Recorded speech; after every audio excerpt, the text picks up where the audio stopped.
Kunz, who is from another science park, but Hans is actually from Switzerland and reporting on us from a science park in Hong Kong. And he will be talking about the question of ethics in authorship in science.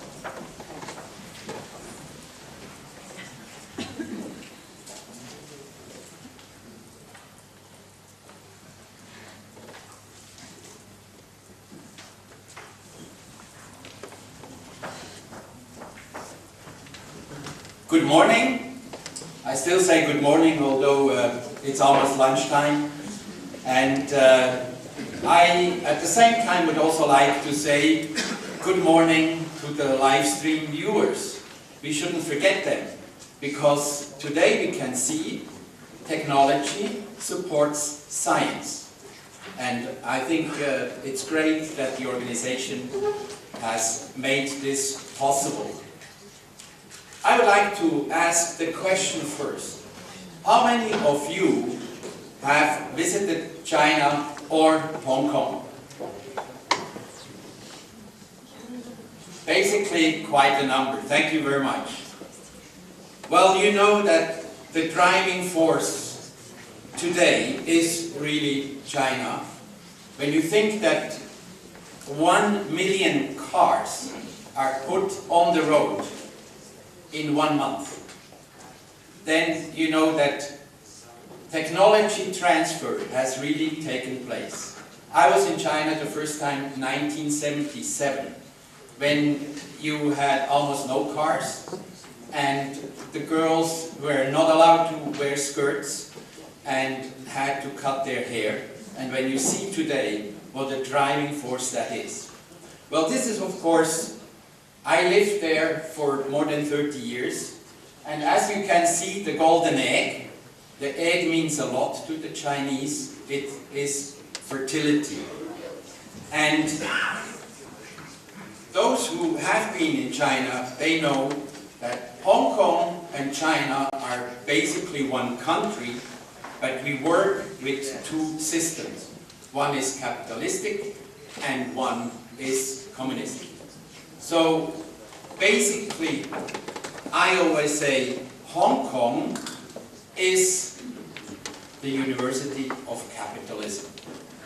And when you look at the Hong Kong Science Park today, we have 364 companies in the park, approximately 9,000 people, but we're only 10 years old. And we are building already on the right-hand side the third phase of this park. And I can tell you there will be many, many companies joining us. It is great to be in this famous Great China region. You have heard of just the Pearl River Delta. 53 million people. And when you put Shenzhen and Hong Kong together, you have another 15 million. You have all these universities, these colleges, and you can just imagine what thirst there is for more knowledge with all these young people going to these universities and science parks. Of course, there is a bad image about China and to a certain extent also Hong Kong. It is copying products. How can we have transparency when immediately somebody else is taking know-how away? They're unreliable, they don't deliver on time, they misuse brand names, tricky negotiations, you know all about that. And there is little or no ethics. So, what can you do about this? And we, for example, we work with 5 clusters: electronics, IT, precision engineering, biotech and green tech. And you can just see there needs to be transparency. There needs to be exchange of information. And yet, you have to trust the people. We have some very good examples.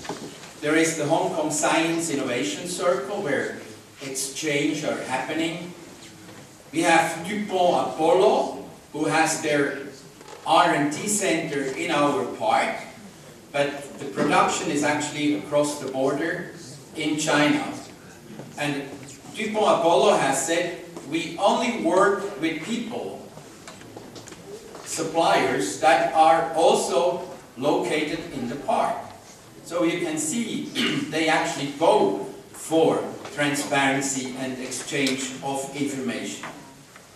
Then you have the Sinomap Bioscience, which is also exactly the same thing. R&D in Hong Kong with production in Shenzhen.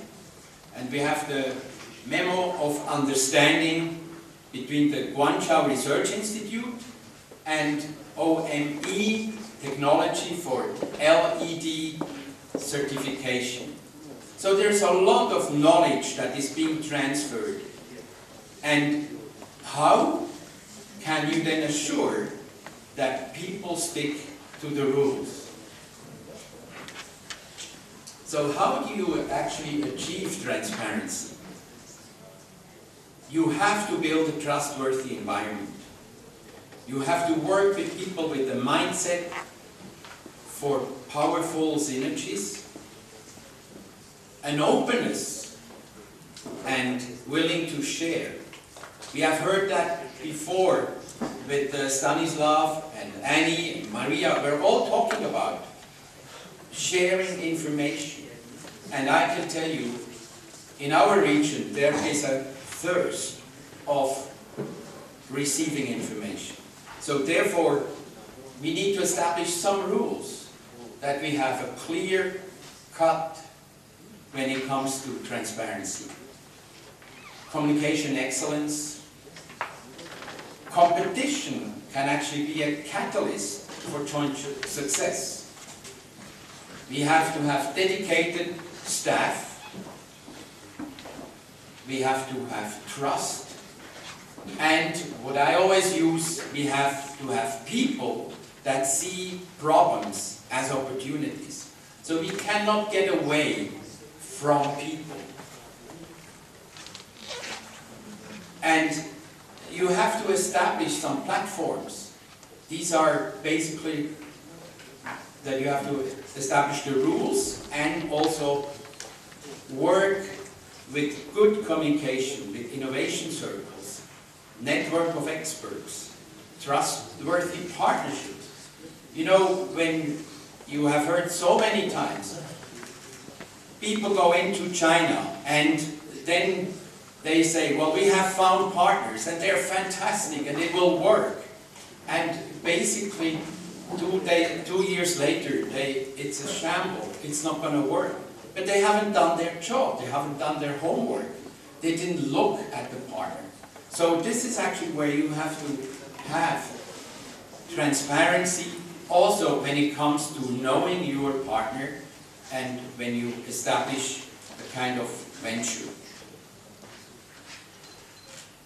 The discussion before actually made me think of a proverb of Chinese, transparency.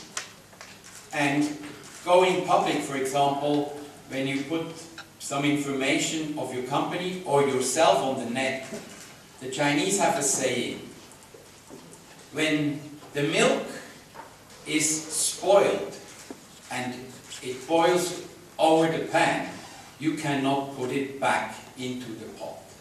So you can use that also when you are public, then you cannot go back. And I think this is a very, very good slogan. I would also like to talk about ethics. And I'm very proud to say that Hong Kong has actually an independent commission against corruption, the ICAC, and within that department they have the Ethics Development Center. And you can actually see the quote, what ethics means to them. Now, it depends on the people that you're working with.